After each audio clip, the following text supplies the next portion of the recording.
So the story I'm bringing to you guys today is one of my favorites, but I love so many. And it's where you're with your friends, and all of a sudden he says, "Hey, following Jesus is fun." He says, "Hey, you guys, come follow me up on top of this mountain." So you're with your four friends, and all of a sudden, out of nowhere, he transfigures into this bright light, and his clothes were just shining. Like he no longer is human. You get it? I don't know how many of you guys that watch them, paranormal activity things, but this is above and beyond anything that they could put on TV that would be real. So you're with your four friends. He transfigures before you. Just imagine that alone. It gets better. So you're standing there and all of a sudden, "Hey, how's it going?" "It's going pretty good." And you're talking about the tornadoes outside or the weather, and all of a sudden this guy turns bright white as the sun. Would you be scared? At this point, I would be. So after he does that, he walks up the hill and he talks to Elias and Moses. Now, everyone knows that Elias and Moses were in this part of the Bible, the New Testament.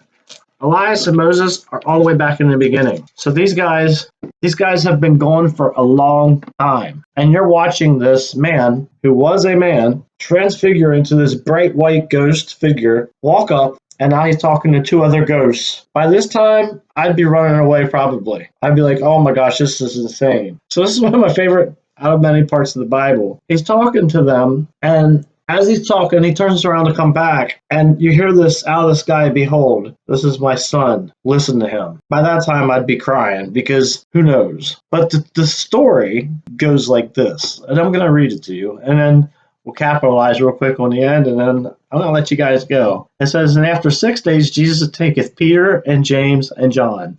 Whenever it says James and John, it's probably going to be fun. So he takes Peter, James, and John and his brother to bringeth them up unto a high mountain apart, and was transfigured before them. That's incredible to me. This is the guy that, they make into a normal dude.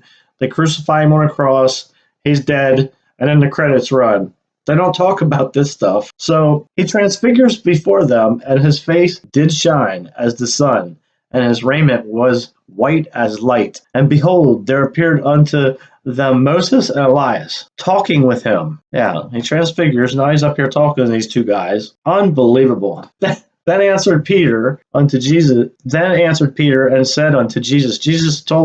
Peter told Jesus, "Are you sure we should be here for this?" Wouldn't that be your natural reaction? Then answered Peter and said unto Jesus, "Lord, is it good for us to be here?" That's exactly what I would say. Is it good for us to be here? If thou wilt, let us make here 3 tabernacles, one for thee and one for Moses and one for Elias.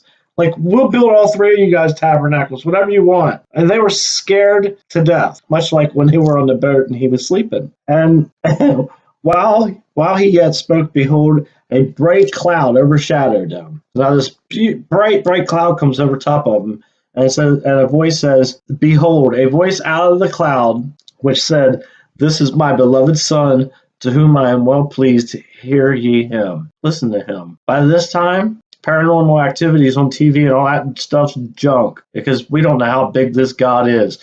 This guy just transformed himself to being flesh, to boom, a bright white light. Not only that, he goes and talks to 2 other bright white lights. Then walks down, and the voice comes over these bright skies and says, "Behold, listen to him. Hear ye him." And when the disciples heard it, they fell on their face. I would have been falling on my face. Oh my gosh. And you guys would too. I mean, how amazing is that? And we're so afraid. These guys were so scared. And guess what? And Jesus came and touched them, just touched them, and says, "Arise and be not ye afraid."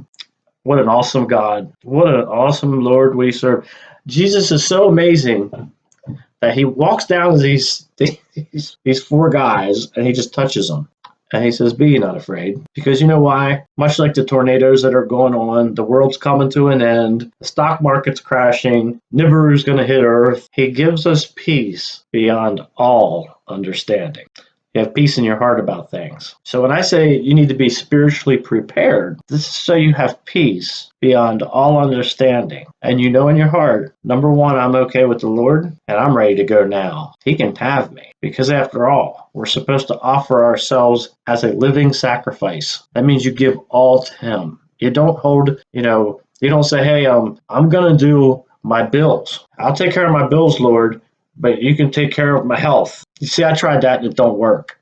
When it says as a living sacrifice, you have to give all of yourself to Him. And when you give all of yourself to Him, things start to change and it becomes fascinating. And it becomes much like when you're following Him in here. Things get fun. We'll keep doing this. This is a blast for me. When I talk about the Lord and I talk about the Bible, I get all wound up. I love you guys so much, but most of all, if no one told you that they loved you today, He does.